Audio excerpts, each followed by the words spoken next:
जल्दी से दर्शन देना, दर्शन करना, पूजन करना या आहार देना बंद, क्योंकि ये साधु हमको नहीं जम रहे।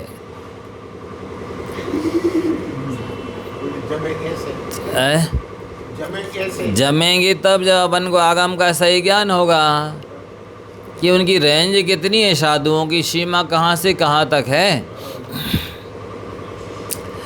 यहाँ तक लिखा है आचार्यों ने, काले कलौ चले चित्ते देहे चान्नादि कीट के, एतद चित्रम यदद्यापि जिन रूप धरा नरा। कली काल है, मन चंचल है, शरीर अन्न का कीड़ा है।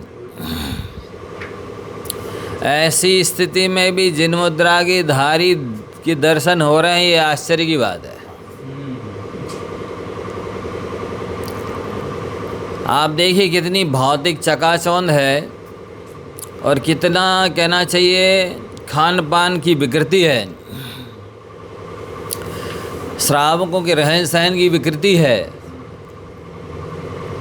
इसके बाद भी अपनी संयम लब्धि स्थान, विशुद्धि स्थान, गुण स्थान को बना के रखना बात कठिन बात है, बच्चों का खेल नहीं है। तो उन्होंने कहा विन्यस्येदं युगिनेषु प्रथमासु जिनान एव भक्त्या पूर्व मुनीन् अर्चित कुता श्रेयोति चर्चिनाम। वर्तमान के साधुओं में भूतकाल के माने पूर्व के साधुओं की स्थापना करके, जैसे पाषाण सोना चांदी इत्यादि में जो मोक्ष चले गए उन भगवान की स्थापना करके पूजते हो, वैसे इन साधुओं में भी पूर्व साधुओं की स्थापना करके पूजो। ऐसी आचार्यों की आज्ञा है। सोमदेव आचार्य ने उपासका अध्ययन में ये गाथा लिखी है, विन्यस्येदं युगिनेषु प्रथमासु जिनानेव भक्त्या पूर्व मुनीन् अर्चित कुतः श्रेयोति चर्चिनाम। केवल चर्चा करने वालों का कल्याण नहीं होता, कुतः श्रेयोति चर्चिनाम। अति चर्चा, केवल चर्चा करने वालों का श्रेय कुतः, कल्याण कहाँ से हो सकता है। तो ये गाथाएं लिखी हैं आचार्यों ने, और राजवार्तिक है, श्लोक वार्तिक है, सरवार सिद्धि है। इन सब ग्रंथों में जिन मुद्रा का अपमान करने के लिए कहीं नहीं लिखा, क्योंकि जिन मुद्रा में गुणस्थान की कोई पहचान नहीं है कि ये भावलिंगी और ये दिव्यलिंगी है। एक दिव्यलिंगी साधु हैं, अभव्य भी हो सकते हैं या भव्य भी हो सकते हैं, पर द्रव्यलिंगी हैं, और उनको इतनी मंद कषाय है कि कोई खाल खींच करके भूसा भर दे तब भी उफ ना करें, घाने में पेल दें तब भी उफ ना करें। उनको देखकर आप क्या कहेंगे, द्रव्यलिंगी है कि भावलिंगी है? पर वो तो द्रव्यलिंगी है, मिथ्या दृष्टि है। केवल मंद कषाय इतनी हो गई है कि उनकी खाल भर खींच करके भूसा भर दिया या घानी में पेल दिया तो भी उफ नहीं किया। अब आप कहेंगे इनको भावलिंगी। और एक भावलिंगी साधु हैं और उनके पास में उन्होंने लिखा है राजवार्तिक में अकलंक देव ने कि परिग्रह से भी घिरे होते हैं, परिवार से घिरे होते हैं, ख्याति विजय लाभ की चाह हो सकती है, रिद्धि गारा रसगारा सातगारा हो सकता है, और पुलाख धान की तरह, पोचे धान की तरह होते हैं। पोचे धान में चावल होता नहीं। और गोमठ सार जीव कांड में भी लिखा है कि वो चित्रल आचरण वाले होते हैं। कैसे होते? चित्रल, चितकबरा मृग की तरह सदोष आचरण वाले होते हैं भावलिंगी वो। आपने तो जरा कुछ देखा और दर्शन और आहार देना और ये सब बंद कर दिया है, निंदा करना शुरू कर दी। और करणान योग में भी लिखा है कि किन्हीं की आयु 1 कोटि वर्ष पूर्व की है, 8 वर्ष अंतर मुहूर्त में उन्होंने दीक्षा ले ली और दीक्षा लेती 7वां गुण स्थान हुआ और अंतर मुहूर्त में पहले गुण स्थान में आ गए। पूरा 1 कोटि वर्ष पूर्व तक पहले गुण स्थान में रहे और अंतिम अंतर मुहूर्त में उन्होंने भावलिंग बनाया और उपसमसरणी भी मार ली, शपक्षणी मार ली, केवल ज्ञान प्राप्त कर लिया, मोक्ष प्राप्त कर लिया। अब यदि उन द्रव्यलिंगी साधु को जो 8 वर्ष अंतर मुहूर्त में दीक्षित हुए और 7वां गुण स्थान छू के और फिर पहले में आ गए और जीवन भर वो द्रव्यलिंगी रहे, यदि आहार कोई नहीं देता तो ये सौभाग्य मिलता उनको घाती आघाती नष्ट करने का। हमने खुद देखा, ईश्वरी आश्रम में जिस समय अध्ययन साधना करते थे, 2 साधु शिखर जी में रहते थे और कहना चाहिए स्थायी रहते थे और उनका चौका चलता था किससे मालूम? किसी भक्त ने उनको मिनी बस दे दी। वो मिनी बस शिखर जी से ईश्वरी पार्श्वनाथ स्टेशन आती थी, यात्रियों को ले जाती थी, जो उससे जो किराया और पैसा होता था उन पैसों से चौका चलता था। वो बस बिगड़ गई एक बार, तो वो दोनों साधु पैदल चल कर के ईश्वरी आए उस गाड़ी को सुधरवाने। आश्रम में रुके 5-7 दिन। उस समय हमें भी इतना मैंने कहने से ज्ञान कहें या गंभीरता कहें, अनुभव कहें नहीं था। हमने उन साधुओं को आहार नहीं दिया। वो आहार हो रहा आंगन में, मान लो उधर निकल गए, अंदर जाके अपना भोजन करके आ गए। ये साधु हैं, बस रखते हैं और बस बिगड़ गई है तो सुधरवाने के लिए आई श्री शिखर जी से यहाँ। अब हम लोग एक बार जब वो चले गए सुधरवा के गाड़ी शिखर जी, कुछ समय बाद शिखर जी की वंदना करने गए पहाड़ पर और लौट कर आए तो हमने कहा चलो आज समय है, कोठी की वंदना भी कर लेते नीचे की। जब जैसा समय रहा, कभी 13 पंथी की, कभी 20 पंथी, कभी मदलों की, जहाँ जितना समय रहा उतना नीचे की वंदना भी कर लेते थे।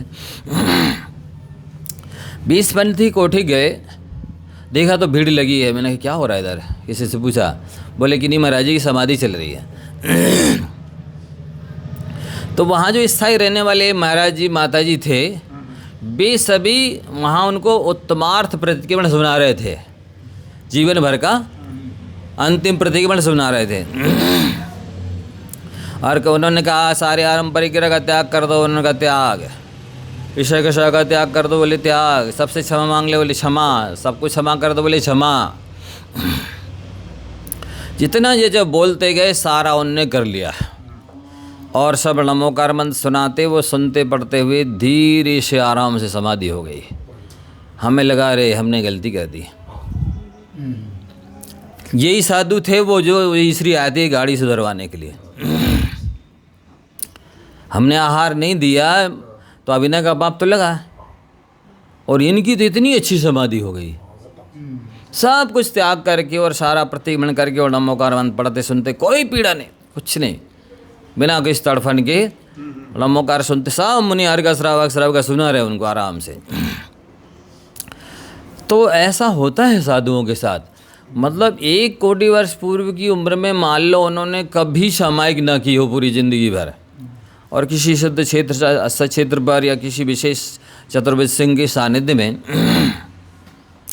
कहीं पर भी कभी भी एक सामायिक मात्र कर ली पूरी जिंदगी में, तो उनके पास तो वो कैपेसिटी है। जब अन्नानी कम्मम खवेदी भाव सह सहस्र कोटि तम नानी तिहि गुत्तो खवेदी उसास मित्तिड़। अज्ञानी जीव का मतलब ले लो, मिथ्या दृष्टि ले लो, चाहे चौथे 5वें गुण स्थान तक के जीव ले लो, क्योंकि गुप्ती तो मुनि महाराज के पास होती है। अज्ञानी जीव व्रत नियम संयम पूजा पाठ तीर्थ यात्रा से जितने कर्मों की निर्जरा करोड़ों जन्मों में करेगा, जब अन्नानी कम्मम खवेदी भाव सय सहस्र कोटि, भाव 7 सहस्र लाखों करोड़ों भवों में, उन कर्मों की निर्जरा मुनि महाराज त्रिगुप्ती में गुप्त होकर के उच्छ्वास मात्र में नष्ट कर देते हैं। मूलाचार प्रदीप में भी लिखा है सामायिक बलाद योगी क्षणार्धेन छिपे चियत। सामायिक ने बलाद योगी क्षणार्ध मैंने छिपे चियत, माने जो कर्मों की निजरा योगी क्षण भर में, आधे क्षण में उसका भी आधा कर दिया उनने। हाँ, क्षणार्धेन छिपे चियत कर्म जालम महत तन्ना तपसा वर्ष कोटि भी। उतने कर्मों की निजरा अज्ञानी करोड़ों भवों में नहीं कर सकता, करोड़ों वर्षों नहीं, हाँ भवों में भी नहीं कर सकता। तो ऐसी क्षमता साधु के पास होती है। हम कह नहीं सकते कि कौन साधु कैसी चर्या है, कौन सा गुणस्थान है। जब भावलिंगी साधु को माने इतना परिग्रह और ये सब वर्णन कर रहे हैं चित्रल आचरण, और द्रव्यलिंगी साधु की इतनी क्षमता कि उनको घानी में पेल रहे हैं फिर भी उफ नहीं कर रहे हैं, समझ रहे हैं। तो गुणस्थान किसी के बस की बात नहीं है। छाया सम्य दृष्टि रामचंद्र जी वृक्षों से पूछ रहे हैं, हे वृक्षराज तुमने हमारी सीता देखी? इनके पास कान है, आंखें हैं, मन है। हे पहाड़ों तुम बहुत ऊंचे हो, तुमने देखी कहीं सीता? इनको यही तत्व निर्णय है, छाया सम्य दृष्टि बने हैं ये, और ये एक इंद्रियों से पूछ रहे हैं कि सीता देखी? छाया सम्य दृष्टि और मुर्दा को 6 महीने तक घूम रहे टांग करके, इतना भी नॉलेज नहीं है कि इसमें से प्राण निकल गए हैं। सो ही रहा है, ऐसा तो पागल भी नहीं करेगा, शराबी भी नहीं करेगा ऐसा काम, तो जैसे छाया सम्य दृष्टि कर रहा है। हाँ, देखिए छाया सम्य दर्शन है, छाया लिखा है इसलिए अपन मिथ्या दृष्टि कह नहीं सकते, और चर्या चेष्टा पागलों जैसी लिखी। नहीं, हम आपसे कह रहे हैं कि मतलब हम ये नहीं कह रहे आपको क्या करना, खुद विवेक से काम करना है। चित्र में लिखित साधु भी जब पूज्य है, साधु का नाम भी जब पूज्य है, नाम निक्षेप, फिर जो जिन मुद्रा को धारण किए उनकी तो बात ही क्या है। किसी के अंदर अकेला सम्य दर्शन विशेष रूप से होता है प्रमुखता, किसी के अंदर विशेष रूप से ज्ञान होता है, किसी रूप से विशेष रूप से चारित होता है, निर्गुण तो कोई होता नहीं।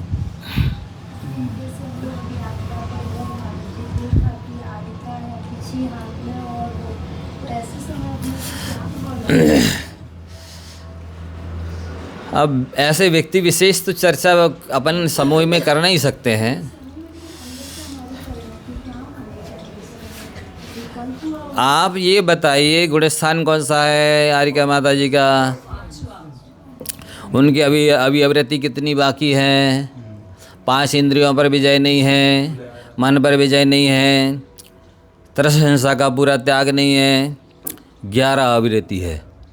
5 स्थावर का हिंसा का त्याग नहीं है, 5 स्थावर की हिंसा का त्याग नहीं है, 5 इंद्रिय विजय नहीं है 10, मन पर विजय नहीं है 11, और 3 प्रकार की संकल्प हिंसा का आरंभी उद्योगी विरोधी की हिंसा का त्याग नहीं 14 प्रकार का असंयम जिसके पास है उससे कैसी अपेक्षा रखें अपन? साधुओं जैसे हों वो बीतरागी निष्परिग्रही, सोचो नहीं है इतना संयम। देखो शिवकोटि आचार्य महाराज ने एक संकल्प लेने वाले को भी 5 अवगुणस्थान बली माना। आप सामने वाले के पास 1234 उपवास भी कर रही, वो भले बात कर रही हैं या कुछ भी है उनके पास, माला भी लिए रहते हाथ में, और दिन भर 3 टाइम सामायिक भी करते हैं,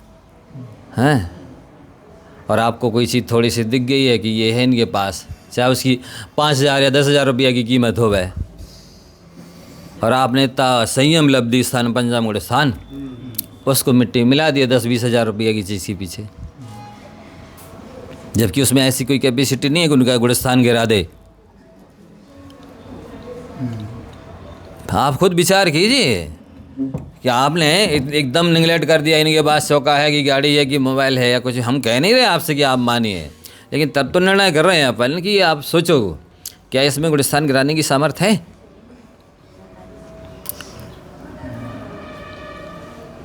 तो ऐसा शास्त्रों में बहुत तरह का कथन है। कुंद कुंद स्वामी जो आध्यात्मिक संत महासंत आचार्य जिनके नाम से कुंद कुंद नामनाएं चल रही है, बड़ी आचार्य भक्ति में आप देखेंगे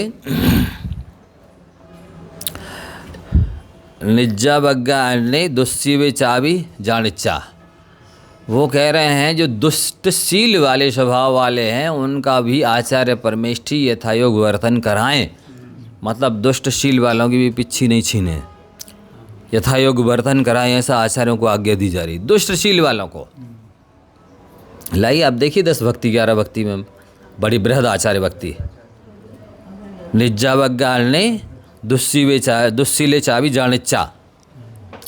आचार्य परमेष्ठी उन दुष्टशील वालों का भी यथायोग वर्तन कराएं। क्यों? वो जानते हैं कि इनका कभी न कभी स्थितिकरण हो सकता है। ये मिनटों में, ये हीरा मोती के बहरा व्यापारी हैं, एक ही ग्राहक आ जाएगा, एक ही रतन बेच लेंगे तो माला माल हो जाएंगे। ये गोली बिस्कुट के व्यापारी नहीं है। अणुव्रतों के पालन को कहा, असंख्यात बार 5 बार गुण स्थान प्राप्त किया इस जीव ने। आज ही नहीं अणुवृत्ति बने, व्रती है। क्या होता है अणुवृत्ति? असंख्यात बार। अनंतानुबंधी कषाय की भी संयोजन असंख्यात बार, और प्रथमोपसम सम्यक दर्शन, छापसम सम्यक दर्शन असंख्यात बार प्राप्त करके छोड़ देता है जी। इसलिए 5वें गुण स्थान को सुरक्षित रख करके कषायों को हरदम कृष करके समाधि कर लोगे तो ज़्यादा से ज़्यादा 7-8 भाव, नहीं तो 2-3 भाव में मुक्त हो सकते हो। सर लिखना पंचम गुण स्थान के सर, ये जो 6-7 भाव की लिखा है तो पंचम गुण स्थान। हाँ, यो श्रावक व्रत पाल स्वर्ग सोलम उपजावे, तहते चय नर जन पाए मुनि हो सिरजा।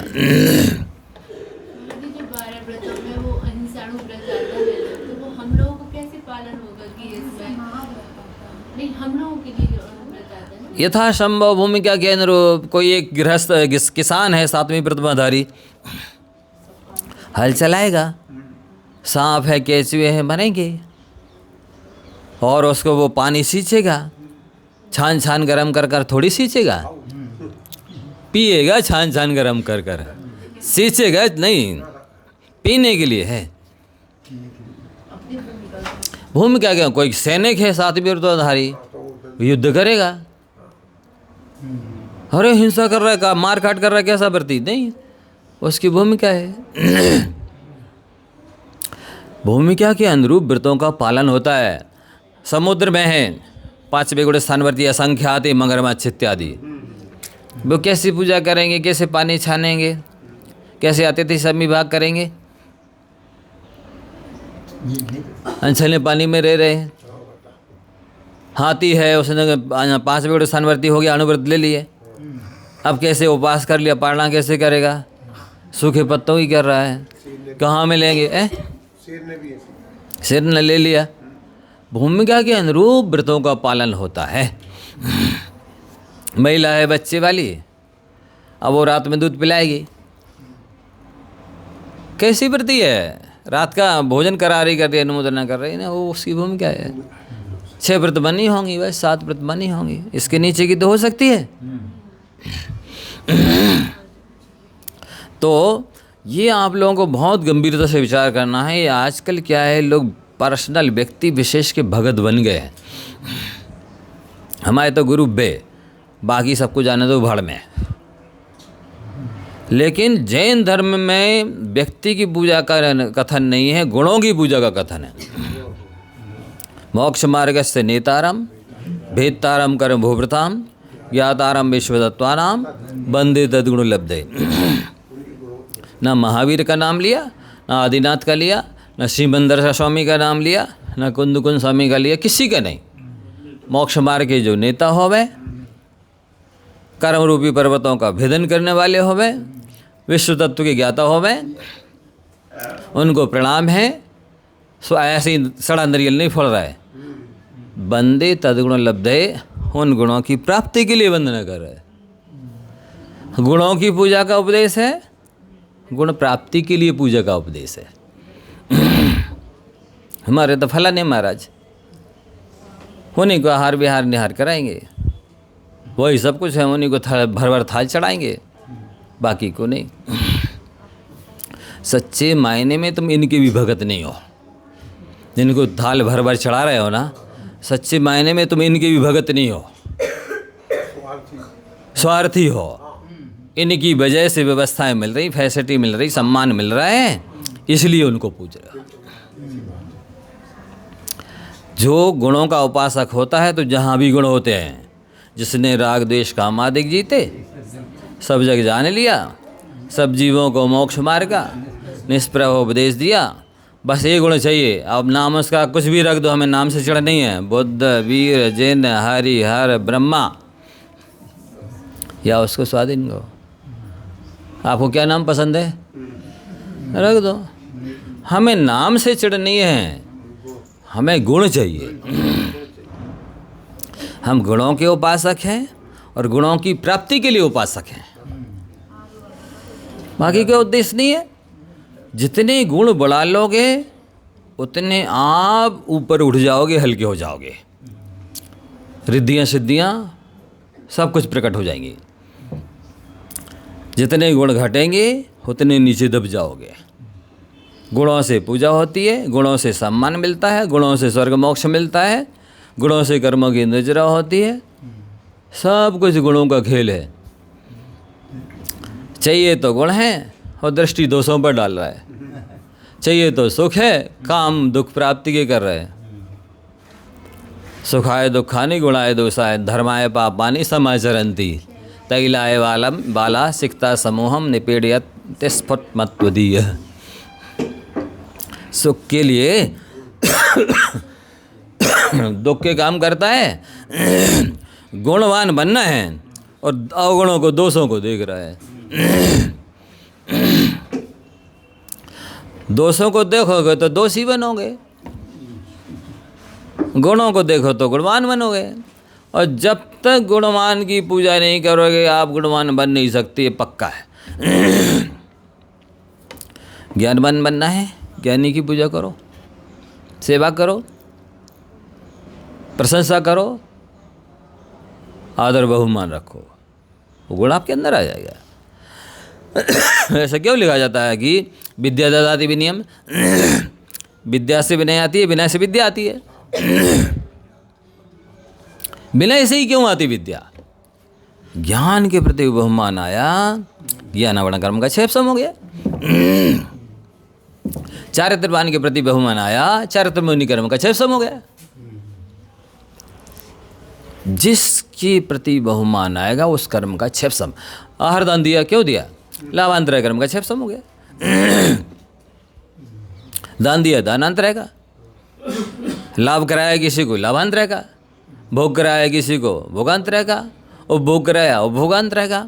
शक्ति प्रदान की, वीरांतरय कर्म का क्षेपसम हो गया। आपको जो कुछ चाहिए हो, प्राप्त करना हो, वो देना शुरू कर दो। सम्मान चाहिए, सम्मान देना शुरू कर दो। विनय चाहिए, विनय करना शुरू कर दो।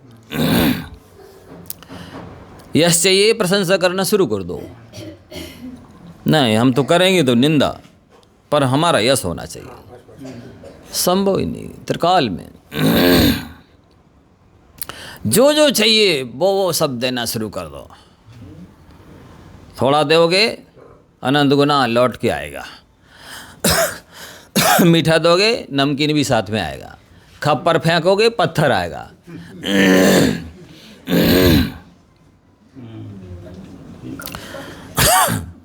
ये तो पक्का है। तो गुरु के बारे में आपको सोचना है। मतलब क्या है, हम किसी के व्यक्ति विशेष की चर्चा बिल्कुल नहीं कर रहे, सामान्य तत्व चर्चा कर रहे हैं। आपको अपने विवेक का प्रयोग करना है। क्योंकि आजकल जो है ना, बहुत ज़्यादा निंदा, उपेक्षा और कोई मतलब ही नहीं, जैसे कोई लगते ही नहीं हमारे। विवेक के साथ आपको ये सब करना है। हम ना ये कह रहे कि करो, ना ये कह रहे नहीं करो, हम तत्व निर्णय कर रहे हैं। देव, शास्त्र, गुरु और कोई शंका हो इस विषय में तो आप कर सकते हैं। पर शास्त्रों में सब तरह के उल्लेख हैं। हाँ बोलो। ये पानी उनको कैसे छना हो जाता है? ना अपन को त्रेंच बनना है, ना अपन को त्रेंच की चर्चा करना है। उनकी परिस्थिति मनस्थिति क्या है, भूमिका क्या है, केवल ज्ञानी जाने कैसे करते वो। पर उन्होंने कहा है कि इनके 5 गौड़ स्थान होता है, कच्छ मत्स्य के भी होता है और हाथी शेर के भी होता है, सैनिक के भी होता है, किसान के भी होता है, और सब तरह की चांडालों के भी हो सकता है, हुआ था। होता है, हुआ था। गुण जिसके पास होंगे देवताओं को उनकी पूजा करने आना पड़ेगा। गुणों की पूजा। चांडाल की पूजा करने आया। सम्मे दर्शन संपन्न अपि मातंग देहजम देवा देवम विदुर भस्म गुणा देवा देवम विदुर भस्म गुणांगारांतरौजसम। चांडाल भी है तो भी देवता लोग आएंगे कि नहीं, इसके अंदर गुण है। गुण की पूजा तो सबको करना पड़ेगी, किसी के भी पास हो। और दोष की निंदा तो सबकी होगी, दोष को तो अधापतन नियम से होगा, कोई भी हो। साधु भी नरक निगोद में चले जाते हैं। और स्वापी देवोपी देवा स्व जायते धर्म के साथ कापी नाम भवेद अन्य संपद धर्म श्रीणाम। कुत्ता भी धर्म के प्रसाद से मर करके स्वर्ग में रिद्धिधारी देव हो जाता है, और पाप के प्रभाव से देव भी मर करके कुत्ता या एक इंद्रिय हो जाता है।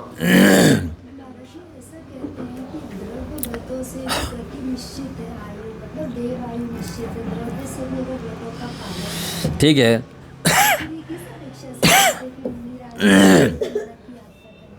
भेष मुनि का है और चर्या मुनि की नहीं है। बेमुनि नरक निगोद में जाते हैं। में भी व्रतों का पालन नहीं हो। द्रव्य से भी व्रतों का पालन नहीं हो रहा है, केवल भेष है, इसलिए वो जाएंगे नरक निगोद में। व्रती होंगे तो अभव्य भी क्यों ना हो, नवे गिरवक दे जाते हैं।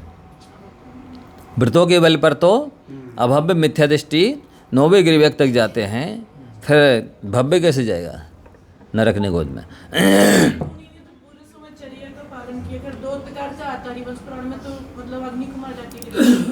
किनका?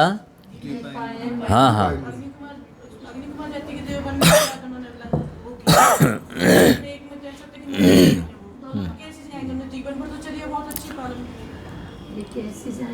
ने एक मत है कि उन्होंने मुनि अवस्था में पुतला निकाल के जलाया, दूसरा मत है कि वो अग्नि कुमार देव बने और फिर पुतला उससे जलाया गया। जो पुतला बन के जलाया फिर उसके बाद वो नरक गए, ऐसा आया ना?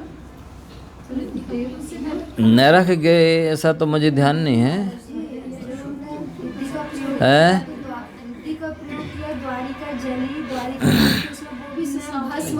भस्म हो गए, गुड़े स्थान गिर गए, तहाँ तक तो ठीक है, लेकिन वो नरक गए हैं ऐसा मुझे स्मृति में नहीं। वो मान लिया, ठीक है, मान लिया, दो मत है, लेकिन नरक में गए ऐसा मुझे स्मृति में नहीं है। मर गए पुतले से और एक गुड़स्थान पहला हो गया, ये तो ठीक है। ऐसा द्वारिका जली है, अब वो चाहे अग्नि कुमार देव बन करके जलाई हो और चाहे मुनि अवस्था में पुतला अशोक पुतला निकाल के जलाई हो। तीर्थंकर का भी उल्लेख आता है कि आगे जाके तीर्थंकर बने। तीर्थंकर का तो समंत भद्र स्वामी के बारे में है, वो दीपायन मुनि का नहीं है। हाँ, तो ये हो गया देवशास्त्र गुरु का स्वरूप हो गया, सप्तव्यसन का त्याग और 22 अवक्ष का त्याग।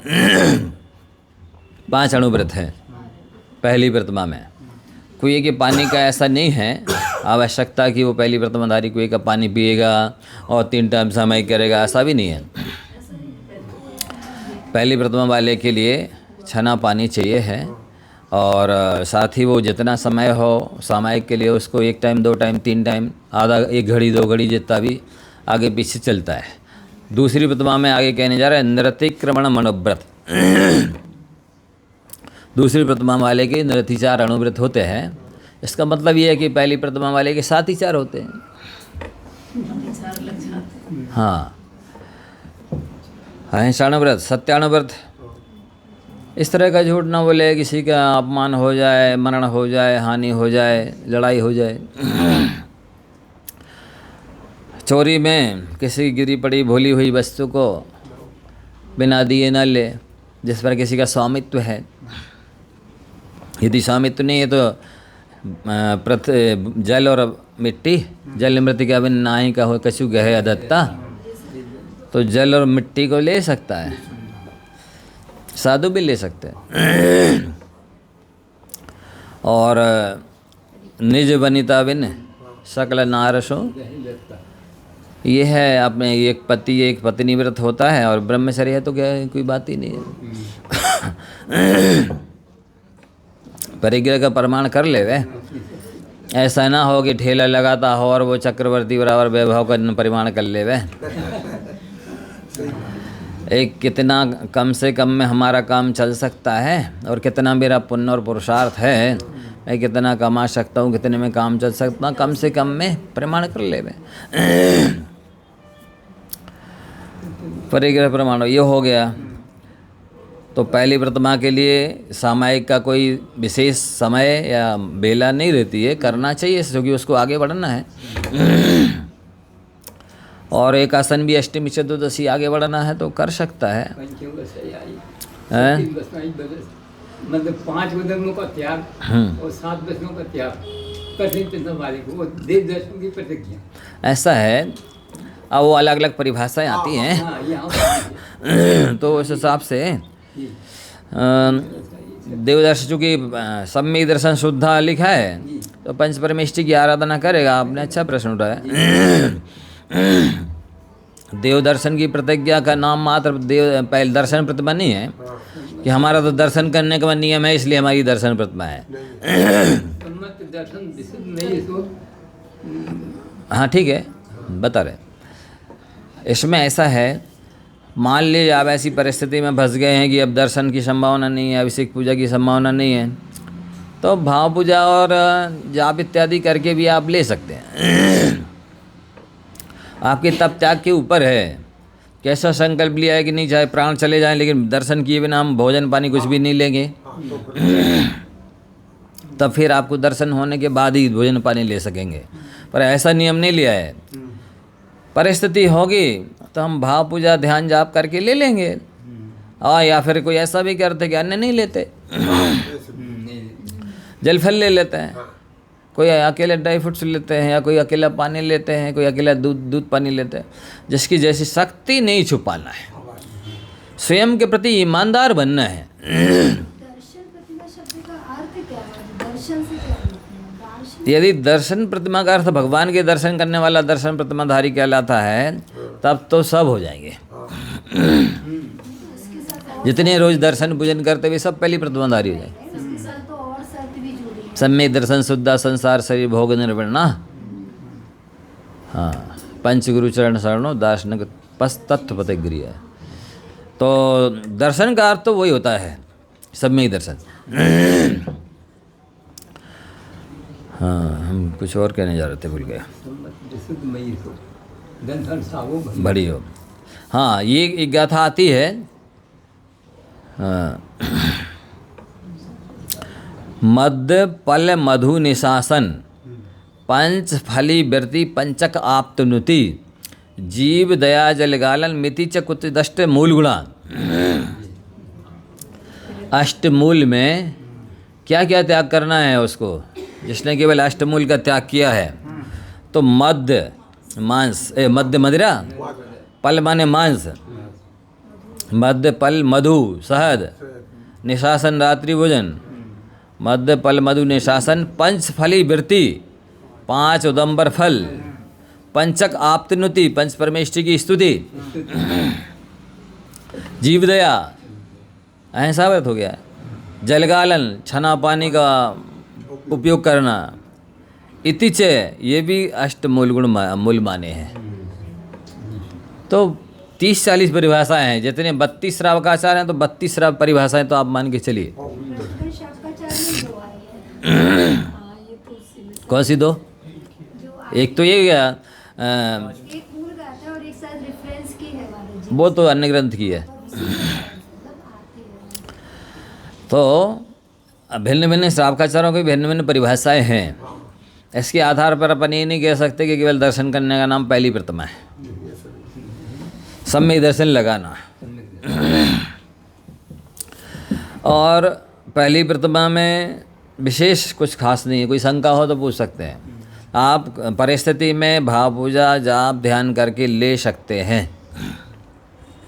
जितनी शक्ति हो उपवास करें, न जल ले लें या दूध जल फल या दूध पानी, जैसे आपकी शक्ति हो वैसा आप कर सकते हैं। नहीं, वो आपने जो कहा नहीं, पहली प्रतिमा में कुएं के पानी का अनिवार्य नहीं, आवश्यक नहीं है। आपने जो जो कहा ना, शक्ति के अनुसार शक्ति नहीं छुपाना है।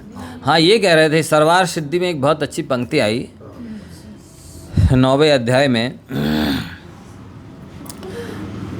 पूज्यपाद स्वामी ने लिखा बोधि दुर्लभ भावना में, ये असरण भावना में,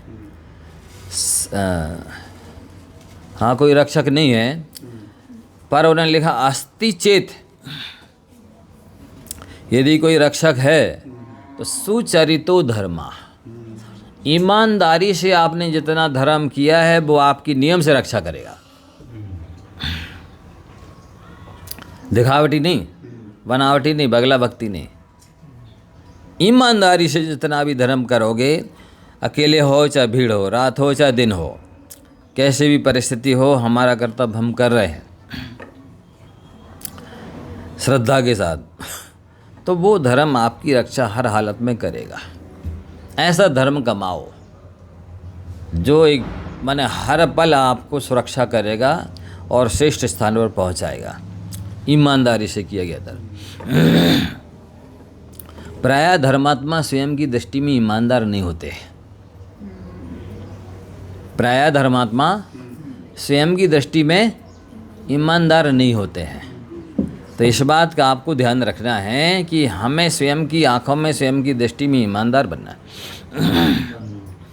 कोई देखे या ना देखे, कोई कहे या ना कहे, हमारा नियम है, संकल्प है, हम कर रहे हैं। दोष लगा रहे हैं तो प्रतिक्रमण कर रहे हैं, हम प्रायश्चित कर रहे हैं। निंदा कर, आलोचना कर। ये लिखा मूलाचार प्रदीप में। पंचम काल के व्रतियों के व्रतों में प्रचुर दोष लगेंगे, लेकिन वे आलोचना गुरु से और प्रतिक्रमण करने से चंद्रमा की चांदनी की तरह निर्मल हो जाएंगे। आलोचना प्रतिक्रमण प्रायश्चित ना भूलो। दोष लगा है, कमी हुई है तो उसका अपनी शुद्धि करो। साकार धर्मार्थ में लिखा समीक्ष व्रत मादेयम आत्म पाल्यम प्रयत्नता छिन्नम दर्पात प्रमादाद वा प्रत्यवस्थाप्य मंजसा। प्री प्लानिंग के साथ सोच विचार करके व्रत ले लो और प्रयत्नपूर्वक पालन करो। दर्पात प्रमादात, अज्ञान प्रमाद से यदि व्रत में दोष लग जाए तो उसको प्रायश्चित लेकर पुनः स्थापित हो अपने व्रतों में हो जाओ। व्रत चार तरह से टूट सकते हैं, अज्ञान से, प्रमाद से, अश्रद्धा से और जानबूझ करके। यदि आपने अज्ञान से दोष लग गया है तो प्रायश्चित से शुद्धि हो जाएगी। प्रमाद से दोष लग गया है, प्रायश्चित से शुद्धि हो जाएगी। अब आप अनास्था से तोड़ दो, हाँ कुछ नहीं होता है, पंचम काल चलता है तो शुद्धि नहीं होगी। अश्रद्धा से नहीं तोड़ो और जानबूझ के नहीं तोड़ो। तो दो तरह से नहीं तोड़ो, दो तरह से टूट जाए तो आप प्रायश्चित ले लो, शुद्धि हो जाएगी। आलोचना प्रतिक्रमण प्रायश्चित इसीलिए बनाए, ग्रंथ बनाए, आचार्यों ने ही बनाए। अस्वस्थता में भी तो प्रश्न वो मजबूरी है, वो भी कहीं ना कहीं छूट तो रहा है। नहीं तो उसका प्रायश्चित होता है ना। मजबूरी में दोष लगता है और अज्ञान से लगता है तो प्रायश्चित हो रहा है। अश्रद्धा से और जानबूझ करके नहीं लगा। जैसे अतिचार हुआ तो अतिचार हुआ तो व्रत अभी है ऐसा कहेंगे, उसमें दोष लगा, और अगर अनाचार हो गया तो व्रत टूट गया ऐसा कहेंगे। अतिचार अनाचार का प्रतिक्रमण प्रायश्चित होता है, अनाचार का भी होता है। तो अनाचार हमारे मुनियों के प्रतिक्रमण में भी आचार और अनाचार होता है। फिर श्रावक के तो हो ही सकते हैं ऐसा। तो आप लोगों को व्रत तो लेना ही चाहिए। यदि आप प्रतिमा नहीं ले रहे हैं तो बहुत बड़ी गलती कर रहे हैं। पूज्यपाद आचार्य महाराज ने, आजकल जो कई लोग कह रहे हैं ना, पहले सम्यक दर्शन तो हो जाए बाद में प्रतिमा लेंगे। सम्यक दर्शन है ही नहीं, काय की प्रतिमा। तो हम आपसे प्रश्न कर रहे हैं, तीसरे नंबर की जो कारिका है, वरम व्रतई पदम दैवम ना व्रतई वत नारकम छाया तपस्थयोर वेला प्रतिपालय तोरमान। वरम व्रतई पदम दैवम, व्रतों के द्वारा देव पद प्राप्त कर लेना श्रेष्ठ है, अव्रती रह करके नरक में जाना अच्छा नहीं। ये गाथा किसके लिए है? सम्य दृष्टि के लिए कि मिथ्या दृष्टि के लिए? सम्य दृष्टि तो नरक में जाएगा ही नहीं, फिर उसके लिए कहना कि असही में रहकर नरक में जाने की अपेक्षा व्रती बन कर स्वर्ग में जाना अच्छा, ही तो उचित है ही नहीं। समझ रहे हैं आप लोग? सम्यक दृष्टि नरक में जाता ही नहीं है, तो उसके लिए कहना कि तुम अव्रती बनकर के नरक में जाओगे, इसकी अपेक्षा अच्छा है कि व्रत ले लो, व्रतों के द्वारा स्वर्ग में जाओ, उसको जानी नहीं है। अव्रती नरक में जाएगा, मिथ्या दृष्टि, उसके लिए उपदेश है कि तुम व्रती बन जाओ तो नरक में जाने की अपेक्षा स्वर्ग में जाना अच्छा है। ये सम्यक दृष्टि के लिए कथन नहीं है। आप कहीं से कहीं तक कोई भी किसी भी विद्वान से पूछ लीजिए, इस तरह तर्क वितर्क कर लीजिए, हम तैयार हैं शंका समाधान शास्त्र करने के लिए। कोई कह दे कि नहीं नहीं ये तो सम्यक दृष्टि के लिए है, तो हम पहले सम्यक दृष्टि तो बन जाए तब तो प्रतिमा की बात करें। अब हमें सम्यक दर्शन ही नहीं है, तुम प्रतिमा की बात कर रहे, व्रत नियम संयम की बात कर रहे। ये कहना अज्ञान है। क्यों? क्योंकि पूज्यपाद स्वामी ने मिथ्या दृष्टि के लिए ही व्रती बनने के लिए प्रेरणा की है। आचार्य शांति सागर जी का अंतिम उपदेश, संयम धरा, डरा न का, डरो मत, संयम धारण करो। इसलिए आप सबसे भी हमारा कहना है कि अपनी शक्ति को, अपनी योग्यता को, अपनी अनुकूलता को, अपने सौभाग्य को दुर्भाग्य में मत बदलो, असंयमी रहकर व्रती बनो। आलोचना शास्त्र, प्रतिक्रमण शास्त्र, प्रायश्चित शास्त्र आचार्यों ने नहीं बनाए हैं, पंडितों ने नहीं बनाए, आज के साधुओं ने नहीं बनाए। और सबसे बड़ी बात है कि साधुओं के छठवें से और नौवें गुण स्थान तक कितने चारित्र होते हैं? सामायिक, छेदोपस्थापना, प्रयास बुद्धि, 3 होते, 4 नहीं, है ना? सामायिक, छेदोपस्थापना और परिहार विशुद्धि। परिहार विशुद्धि सबको नहीं होता। तो छेदोपस्थापना का क्या अर्थ है? छेदे सती उपस्थापना, छेदोपस्थापना। व्रत में दोष लग गया है तो उसकी आलोचना प्रतिक्रमण करके फिर से उपस्थापित हो जाए। जब से दीक्षा ली तभी से दोनों चारित्र लिए हमने। क्या? जब से दीक्षा ली है तभी से दोनों ही चारित्र लिए हैं, सामायिक चारित्र भी और छेदोपस्थापना चाहिए। इसकी 2 परिभाषा छेदोपस्थापना की है कि अलग अलग व्रतों को धारण करना भी छेदोपस्थापना कहलाता है, और व्रत में दोष लग जाने पर फिर से उसको स्थापित करना ये भी छेदोपस्थापना है। क्यों बनाया आचार्यों ने छेदोपस्थापना? नहीं, नियम नहीं लेना तो पाप है ना ही, नियम लेकर भंग करना महापाप है। ये साथ में ही भंग चल रहा हमारे। सही है, नहीं ये बात पूछते। छेदोपस्थापना पहले से दीक्षा के समय ही आरोपित किया गया है। 6ठे से 9वें स्थान तक जब दीक्षा दी तभी दिए हमें दोनों चार, सामायिक और छेदोपस्थापना। ये विचारणी है सारी बातें कि चल रहा छेद साथ साथ। कोई माई का लाल जिसको दोष ना लगे ऐसा साधु ना था, ना है, ना होगा। आचार्य हों, उपाध्याय हों, साधु हों। आप सबने भी सुना होगा, अपने आचार्य गुरुदेव बोलते थे हम तो के जीवन के विद्यार्थी हैं। क्या मतलब होता है? मतलब हमारे दोष परिपूर्ण, गुण परिपूर्ण नहीं है, निर्दोष चारित्र नहीं है। पंचम काल में क्या, ये तो सामायिक छेदोपस्थापना चौथे काल में भी यही परिभाषा लागू होगी।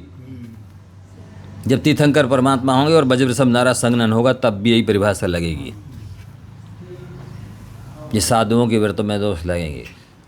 हमने जिस समय दीक्षा ली थी सब कुछ त्याग किया था, भोजन पानी भी। अब ले लिए फिर भोजन पानी, ये छेद हो गया। लघु संग गए, ये छेद हो गया।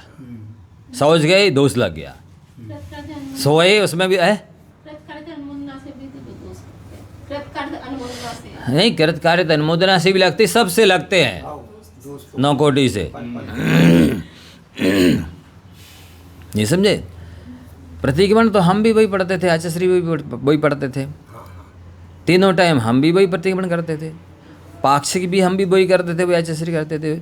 चातुर्मास भी हम भी वही करते थे, आचार्य वही करते थे।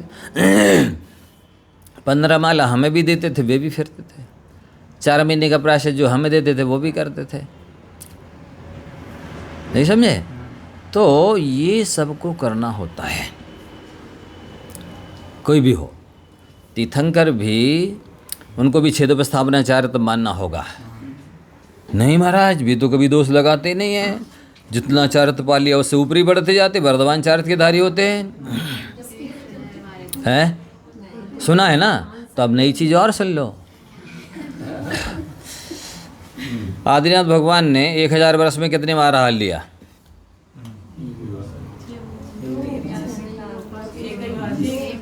किसने बोला? 2 प्रकार से आता है, एक बेला के उसमें आता है और एक 6 महीने में भी लिए, मान लो तो कितने बार हो गया? 20 बार। नहीं, 1000 साल में। 1000 साल में। हाँ, 2000 बार हो गया। 2000 बार। आहार लेकर के सामायिक में बैठ जाना, उसमें संयम लब्धि स्थान बढ़ गए। अब पुनः आहार के लिए उठना, फिर गिर गए। ये छेद हुआ कि नहीं हुआ? उतने लब्धि स्थान को नहीं छू पाते हैं। किसने बोला? नहीं, आज उन्होंने पहला लब्धि स्थान 6वें गुण स्थान का, जब वो दूसरी बार गिरेंगे 6वें गुण स्थान रहेंगे तो दूसरा लब्धि स्थान किसका? नहीं तो कहाँ लिखा है ये? हमको प्रमाण दे दीजिए, थोड़ा काम में आएगा बताने के। हैं? तत्वार्थ सार पक्का? ठीक है, कोई आपको हमको तत्वार्थ सार उपलब्ध कराना, देख तो लें। निर्णय पक्का करना ना, हमको बताना पड़ेगा ना। आहार को मूल गुणों में रखा है और उपवास को उत्तर गुण में भी रखा है। तो उत्तर गुण पालन कर लिया, उपवास कर लिया उनने, और फिर मूल गुण में आ गए, तो ये तो और छेद हो गया, बड़ा छेद हो गया। आप समझ रहे हैं? बहुत गंभीरता से चारों अनुयोगों की अपेक्षा समझने की आवश्यकता है। तो ये आप पहली प्रतिमा का स्वरूप लगभग हो गया है, और दूसरी प्रतिमा का स्वरूप अपन फिर अब अभी करना है। आगुलता 3:40। बच्चे दांत किसमें आते हैं? ये कौन सी प्रतिमा में आता है? नहीं, पूछ रहे हैं। अब वो कोई रहता है कोई दिक्कत सांस, अच्छा तो नहीं माना। हाँ, अच्छा नहीं माना है। इंदोदर कैसे करें? इंदोदर करना है तो आहार में मात्र 1 ग्रास लेना उत्कृष्ट उनोदर है, और मात्र 1 ग्रास कम खाना जघन्य उनोदर है। नहीं है तो वो, लेकिन मतलब वो पल नहीं पाता। तो कोई कुछ हमने नियम ले लिया कि हम रोटी और दाल खाएंगे। हाँ। और किसी ने आगे उसमें गुड़ डाल दिया, किसी ने आगे उसमें गुड़ डाल दिया, कैसे? सुनो, सुनिए, आहार देने वालों को ये ध्यान तो रखना चाहिए, वे साधु का अभिप्राय और आंखें देखें, किसकी ओर देख रहे हैं, क्या लेना चाह रहे हैं, क्या नहीं लेना चाह रहे हैं, किसके लिए स्वीकृति है, किस चीज़ का त्याग है, अभिप्राय जान करके ही देना चाहिए, इससे नियम ना टूटे। पहले समझ लो वो कितने रस ले रहे हैं, क्या ले रहे हैं। मान लो उन चीज़ का त्याग है, और जो आपने मिर्ची मान लो डली, हरी डली दाल में किसी चीज़ में, तो नियम टूट जाएगा ना। और नियम टूटने पर अंतराय करना चाहिए। हाँ, मान लो अगर एक्शन करे कि देखो ये त्यागी चीज़ मत चलाओ, हमको बैठना पड़ता है त्यागी हुई चीज़ आने पर, तो महाराज गुस्सा दिखा रहे हैं। बताया तो ये जा रहा है कि देखो ये त्यागी चीज़ है, इसके लेने पर हमको बैठना पड़ता है, बैठ जाएंगे। तो वो कह रहे देखो महाराज बैठ बता रहा है, गुस्सा दिखा रहा है। ऐसा न धमकाया करो महाराज, ऐसा न डराया करो। अब बताओ क्या करें? ये संकेत कर रहे हैं कि ये त्यागी चीज़ है, ये नहीं चलाओ, नहीं तो हमको बैठना पड़ेगा, बैठना पड़ता है, अंतरा करना पड़ता है। या फिर हमें कोई गति उपाय नहीं बचा, आप इतना अति आग्रह कर रहे हैं कि हमको बैठना ही पड़ेगा। ये भी हो सकता निवेदन तो हो जितना हो है। ये भी हो सकता है जैसे अपन ने थाली आई, हाँ। उस थाली में देख लिया कि इतना सामान है, इससे ज़्यादा अपन नहीं लेना है, हाँ। तो उसमें वो और कोई सामान बढ़ा दिया। इसलिए वास्तव में पूरा आहार दान का पुण्य उसे मिलता है जो शुरू से अंत तक कराता है। थाली दिखाने से लेकर के नौदा भक्ति पूरी पड़गाहन से लेकर के बता दिया कि जो कुछ कुल्ला तक कराता है, उसको पूरा पुण्य मिलता है। एक गिलास दिया और चले गए, अब क्या चल गया है, क्या नहीं चला है, क्या लिया है, क्या नहीं लिया है। दुकान जैसी नहीं चलाना चाहिए। दुकान जैसी नहीं चलानी चाहिए। हम आ गए, आप आ गए। हाँ, कि जो आया जिसने जो मांगा दे दिया, नहीं। एक क्रम होता है, एक लिमिट होती है, एक मर्यादा होती है, एक त्याग नियम संयम होता है, उसको बहुत विवेक से चलाना चाहिए। आंखें और वो तो देखेंगी नहीं, वो क्या इंतजार कर रहे हैं कि खुले और पटके। किसकी ओर देख रहे हैं, क्या लेना है, किसको अच्छे से ले रहा है, किसको मजबूरी में लेना पड़ रहा है, क्या नहीं लेना चाह रहा है, कुछ नहीं समझते। हमें तो देना कितना अवसर पर इसे सहना पड़ता है और कितने दोष नियम टूट जाते हैं, वो सारा वक्त नहीं समझता है। अभिप्राय इसलिए पूरा पड़गान से लेकर अंत तक देने वाले कोई पूरा, मैं तो एक समझता हूँ कि जो भोग भूमि है ना, 1 पल्ले 2 पल्ले 3 पल्ले, ऐसा नियम नहीं कि उत्तम पात्र को दिया तो तुम उत्तम भोग भूमि ही जाओगे। उत्तम भक्ति से विवेक के साथ दोगे तो जाओगे। भक्ति होना। उसमें भी मैं ऐसा मानता हूँ कि 2 पल्ले से लेकर एक समय बढ़ाते जाइए 3 पल्ले तक। अब जैसी जिसकी विधि द्रव्य दाता पात्र होगा, नौदा भक्ति और 800 द्रव्य की पूजा आदि, उस हिसाब से उसकी आयु का बंद होगा, उस प्रकार का अनुभव पड़ेगा, उस तरह का सुख सुविधा उसको साता वहाँ मिलेगी। समझ रहे? ये है पक्का। सबको एक जैसी आयु नहीं बनेगी, एक जैसी साता नहीं बनेगी, एक जैसा पुण्य नहीं मिलेगा, वैभव ठाट बाट नहीं मिलेगा, अनुकूलता नहीं मिलेगी, चाहे स्वर्ग हो गए चाहे भोग भूमि हो गए। भगवान वाले को हमने बता दिया कि ये सामान आ गया, इससे ज़्यादा नहीं देना है, वो कोई लाभ उसमें थाली नहीं रखी हो। भाई वो तो व्यवस्था बना रहे ना, उनको नहीं पता। हाँ, तो ये जो परमानेंट व्यक्ति वहाँ जो है पड़गाने वाली व्यवस्था, उनको बताना चाहिए ये लिया है, ये नहीं लिया है, ये ऐसा है, सारी व्यवस्था परिस्थिति मनस्थिति से समझ लें। प्राय करके मेरे साथ ऐसा होता है कि कोई ना कोई नियम तो टूटेगा ही, दोस्त तो लगेगा ही, निर्दोषर्या तो नहीं होगी जहाँ भीड़ होगी। एडजस्टमेंट करें, वो इशारा को और उल्टा और समझ लेते हैं। इशारा जो किया तो उल्टा समझ जाते कि ये गुस्सा काहे को दिखाएंगे, आपका तो मनोबल बढ़ाना है, हौसला बुलंद रखना है, हर तरह से सपोर्ट करना है, हम काहे को गिराएंगे, हम तो अभिप्राय बता रहा अपना कि भाई ऐसा मत करो, हमारा नियम टूट जाएगा। ऐसा हाँ जवानी है। इन आप लोग ये तो कायसर करके चले जाइए, इनको 2-5-10 मिनट हम कुछ बता देते। निगोदिया जी भी एक इंद्रिय होते हैं कि इससे भी ज्यादा ही होते निगोदिया सब एक इंद्री में आते हैं, वनस्पति काय के अंतर्गत आते वो। हैं। फिर ऐसा आता ना कि मांस आदि में तज जाती निगोदिया जी उत्पन्न वो अलग चीज़ है। वो लब्ध पर्याप्तक सम्मूर्छन जीव है, निगोदिया तो वो सभी होते हैं ना। उन सम्मूर्छनों में 2 इंद्री 3 इंद्री 4 इंद्री 5 इंद्री सभी होते हैं। जिस जाति का वो दूध वगैरह है उस जाति के जीव उत्पन्न हो जाते हैं। वो निगोदिया नहीं होते। है तो सम्मूर्छन कहलाएंगे वे, एक इंद्री निगोदिया नहीं है।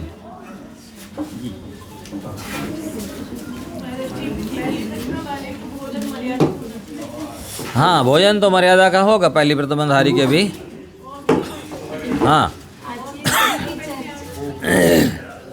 आचार्य की चर्चा पढ़ रही थी, डायरी में लिखी हुई, तो उसमें ये आया था इंद्रिय जो होते निगोदिया जीव का अंग नाम कर्म का उदय नहीं होता।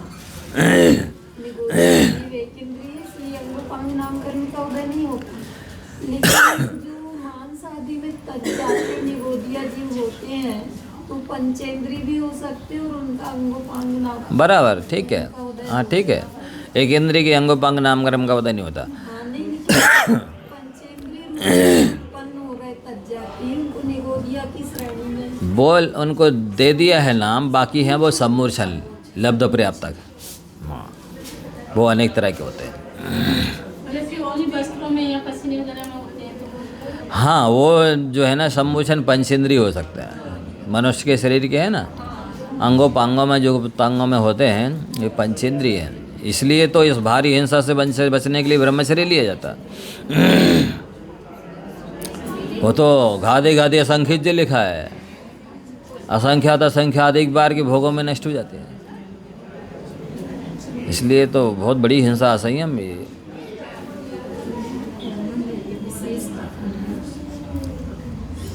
और जो उन्हीं वस्त्रों में पैदा होते हैं उनकी तरह होते हैं। अब वो विशेष रूप से अपन नहीं कह सकते कुछ भी, कौन से हैं जी, प्रत्यक्ष ज्ञानी ही बता सकते हैं। मल में, कपड़ों के मैल में कौन से हैं, वो सम्मूर्छन हैं, लब्ध पर्याप्तक हैं, कोई भी हो सकते। तो समझ गए, पहली प्रतिमा में और कोई शंका तो नहीं, मर्यादा का भोजन तो चाहिए। दूसरी में एलोपैथी दवाई चल सकती है एक प्रतिमा को, पहली प्रतिमा में एलोपैथी दवाई होगी। जब मर्यादा का भोजन है तो मर्यादा की ही दवाई होगी। वो भी तो भोजन ही, पेट में ही जाना है ना, मुख से जाना है, पेट में जाना है, इसलिए वो भी मर्यादा की होगी शुद्धि। हाँ, हो गया। जावाणी के ज्ञानते सूजय लोकालोक, सुवाणी मस्तक नमो सुधादे थोंदो।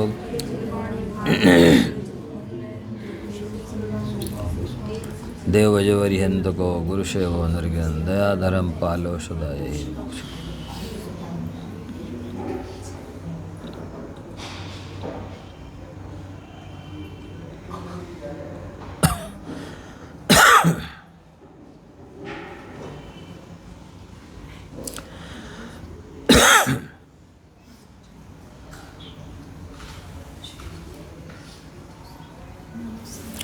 संजय माड़ी माता के